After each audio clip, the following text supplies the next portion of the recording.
नमस्कार, मैं हूं रामानंद राय और आज हम शुरुआत कर रहे हैं देश में चल रहे राजनीतिक हालातों पर राजनीति की बात।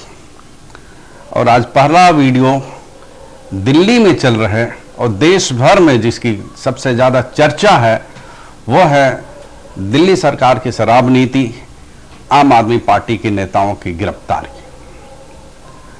दरअसल इसके पीछे जो तैयार की गई है राजनीतिक साजिश या फिर एक नैरेटिव, उसको समझने की जरूरत है। हम बार बार जब भी राजनीति की बात करेंगे तो उसमें अधिकांश जो कहानी सामने दिख रही है उस कहानी के पीछे का जो सच है उसको जानने की कोशिश करेंगे। तो आज कोशिश होगी इसी तथाकथित शराब घोटाले की और उस घोटाले की जो चर्चा चल रही है उसके पीछे असली की कहानी क्या है, इसके बारे में जानने की कोशिश करेंगे। दरअसल पिछले 10 से 12 सालों में भारतीय जनता पार्टी का जो नया नेतृत्व है, मोदी और अमित शाह की जो नई भारतीय जनता पार्टी है, इनके सामने कोई भी राजनीतिक पार्टी एक चैलेंज के रूप में उभर के सामने नहीं आई है।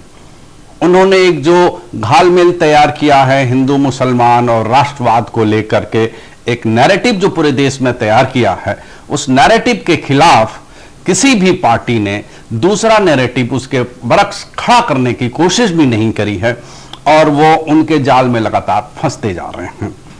लेकिन इसी बीच एक आंदोलन से निकली हुई पार्टी जिसने दिल्ली नहीं पूरे देश में अपने कामों को लेकर के, अपने किए गए वायदों पर उतरने को लेकर के पूरे देश में अपना एक नैरेटिव तैयार किया।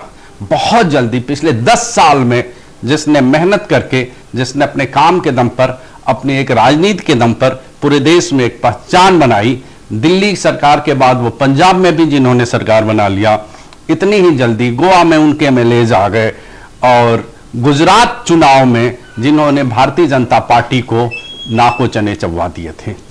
एक छोटी सी पार्टी आम आदमी पार्टी, जिसने पहली बार पिछले 10-12 सालों में भारतीय जनता पार्टी के सामने एक राजनीतिक नैरेटिव तैयार किया। राजनीतिक नैरेटिव ऐसा तैयार किया कि भारतीय जनता पार्टी पहली बार किसी की दूसरी पार्टी के बनाए हुए नैरेटिव में फंसती चली गई और उस नैरेटिव ने उनको इतना परेशान कर दिया कि वो इसको बहुत ही गंभीरता से लेने के लिए मजबूर हुए। और यह हुआ पिछले गुजरात चुनाव में। गुजरात चुनाव में पिछली बार, जो कि भारतीय जनता पार्टी का ये पिछले कुछ सालों से लगातार एक ही नैरेटिव रहा है चुनाव जीतने का, वो है हिंदू मुसलमान और उसमें एक राष्ट्रवाद का छौंका। किसी भी आप बातें चाहे जितनी भी कर लें भारतीय जनता पार्टी के नेता, वो राष्ट्रवाद के अलावा डेवलपमेंट की बात करते हैं, लेकिन जो उनका डेवलपमेंट जमीन पर कहीं दिखाई नहीं देता। लेकिन आम आदमी पार्टी ने पिछले 10 सालों में दिल्ली के बाद पंजाब में भी एक नैरेटिव तैयार किया।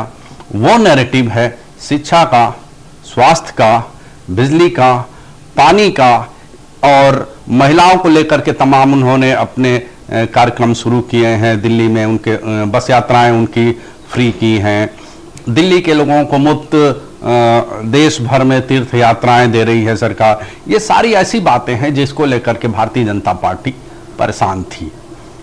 गुजरात चुनाव में, जो पिछला विधानसभा का चुनाव हुआ गुजरात में, उस गुजरात चुनाव में पहली बार भारतीय जनता पार्टी को भी बोलना पड़ गया, मजबूरी में यह बात कहनी पड़ी कि आइए हम भी अपने स्कूल दिखाते हैं, आइए हम भी अपने अस्पताल को दिखाते हैं, हमने भी स्कूल अस्पताल दिखा सकते हैं।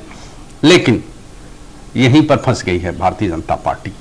लगातार वो स्कूल और अस्पताल दिखाने के चक्कर में उनकी लगातार जगहंसाई हुई, लेकिन यहीं पर बीजेपी की परेशानी भी शुरू हो गई। गुजरात चुनाव के समय ही तय किया बीजेपी ने कि आम आदमी पार्टी को परेशान करना है, आम आदमी पार्टी से उनको परेशानी हो रही है, इस वजह से आम आदमी पार्टी को खत्म करना है। अब आम आदमी पार्टी को राजनीतिक रूप से खत्म करने की उनके पास कोई चारा नहीं था। पहली बार चुनाव लड़ रहे आम आदमी पार्टी ने गुजरात उनके गृह गृह राज्य में, माफ करिएगा, गृह राज्य में जो कहा जाता है संघ और भारतीय जनता पार्टी का प्रयोगशाला है, उस गृह राज्य में भारतीय जनता पार्टी को नाको चने चबवा दिए। आम आदमी पार्टी ने लगभग 13% वोट हासिल किया, जो कि एक बहुत बड़ी बात मानी जाती है। अब उसको लेकर के राजनीतिक लड़ाई लड़ न पाने की कसक भारतीय जनता पार्टी को साल रही थी, और भारतीय जनता पार्टी ने एक आम आदमी पार्टी को परेशान करने के लिए एक फर्जी शराब घोटाले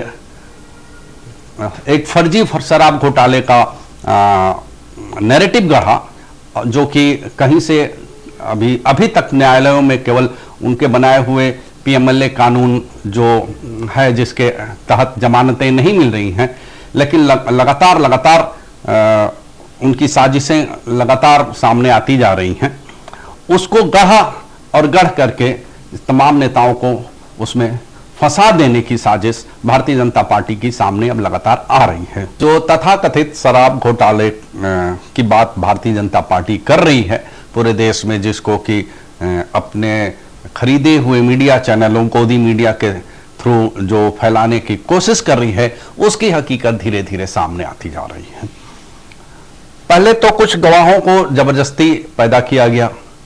तमाम जो आम आदमी पार्टी और दिल्ली सरकार से जुड़े हुए कुछ लोग थे, उनको ईडी गिरफ्तार करती है, उन पर लगातार पहले छापे मारती है, छापे मारने के बाद उन पर दबाव डालती है कि वो आम आदमी पार्टी, अरविंद केजरीवाल, मनीष सिसोदिया आदि के खिलाफ वो बयान दे।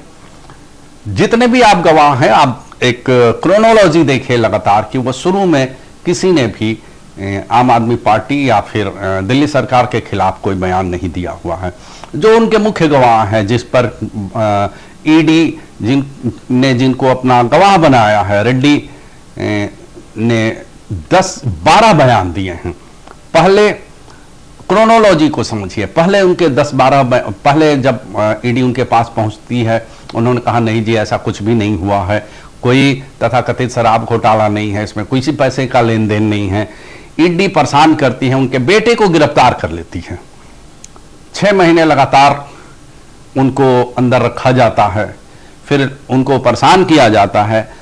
परेशान होकर के, एक बाप है अपने बेटे को अंदर देख के परेशान होता है। परेशान होने के बाद वो अपने 12वें बयान में जाकर के दबाव में, ईडी के दबाव में, अपने बेटे के मोह में वो अरविंद केजरीवाल और आम आदमी पार्टी के नेताओं का नाम लेते हैं। ये लगातार जितने भी गवाह हैं उनमें लगातार ऐसी ही बात है, कोई प्रूफ नहीं है, कोई मनी ट्रेल। जहां तक कि ईडी की जितनी कार्रवाइयां होती हैं उसमें मुख्य जो बात होती है, एक पॉइंट होता है, वो है मनी ट्रेल का। पूरे तथाकथित शराब घोटाले में कहीं से भी एक पैसे का भी कोई रिकवरी नहीं हुआ है, कोई मनी ट्रेल नहीं हुई है। और जब मनी ट्रेल ही नहीं है, लगातार अदालतों ने पूछा है, सुप्रीम कोर्ट ने भी पूछा कि भाई मनी ट्रेल कहां है, पैसा कहां है। जो आप बात कर रहे हैं कि पैसा इसमें लिया गया या दिया गया, तो पैसा लिया गया तो कहां से लिया गया, किसने दिया, वो केवल गवाह हैं कि वो बोल रहे हैं कि हमने आम आदमी पार्टी के नेताओं को तथाकथित शराब घोटाले में पैसा दिया। अगर पैसा दिया तो पैसा गया कहां? एक भी पैसे की रिकवरी नहीं है, मनी ट्रेल नहीं है। अगर मनी ट्रेल नहीं है, कोई रिकवरी नहीं है, तो फिर ये केस ही कहां बनता है। इसको जानने की बहुत बेहद जरूरत है कि आखिर उनको जमानत क्यों नहीं मिलता। पीएमएलए कानून में ईडी का 2018 में मोदी सरकार ने जो एक अमेंडमेंट किया था, वो बहुत खास है। बहुत खास ये है, मोटी बात समझने की बात है कि जब तक ईडी ये न कह दे कि भाई हमारी जांच पूरी हो गई और आप, तब तक कोई भी कोर्ट पीएमएलए के सेक्शन 41 के तहत जमानत नहीं दे सकती।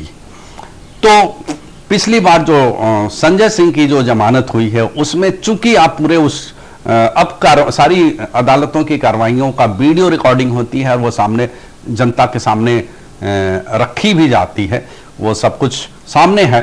तो लगातार आप देख सकते हैं कि किस प्रकार से कोर्ट ने ईडी को धमकाया था कि अगर आप जमानत मांगते हैं तो हम इस पर विचार करेंगे और किस तरह से उन्होंने लंच से पहले ईडी दबाव में आ गई।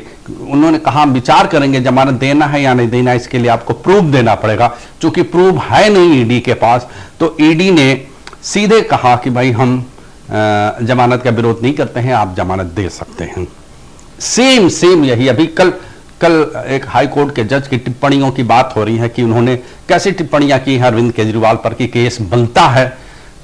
जो हाई कोर्ट में कल जो सुनवाई हुई थी, सेम इसी तरह से पिछली बार संजय सिंह के भी केस में हाई कोर्ट ने भी यही बातें कही थी। एग्जैक्टली सब कुछ ऐसे ही था, लेकिन सुप्रीम कोर्ट ने फिर संजय सिंह वाले मामले में इसी तरह कहा कि भाई नहीं, ऐसा नहीं है, आप किसी को बिना प्रूफ के लगातार अंदर नहीं रख सकते। आखिर कोई लिमिट होती है कि आप कितने दिन तक अंदर रखेंगे। लगातार आप केवल हमारी जांच चल रही है कह के किसी के भी आप जिंदगी के साथ ऐसा नहीं कर सकते। तो आम आदमी पार्टी जल्दी ही सुप्रीम कोर्ट की तरफ मूव करने वाली है अरविंद केजरीवाल के केस को लेकर के। उसका इंतजार रहेगा और अगली बार हम फिर एक नए मुद्दे को लेकर के आपके सामने हाजिर होंगे। तब तक के लिए नमस्कार।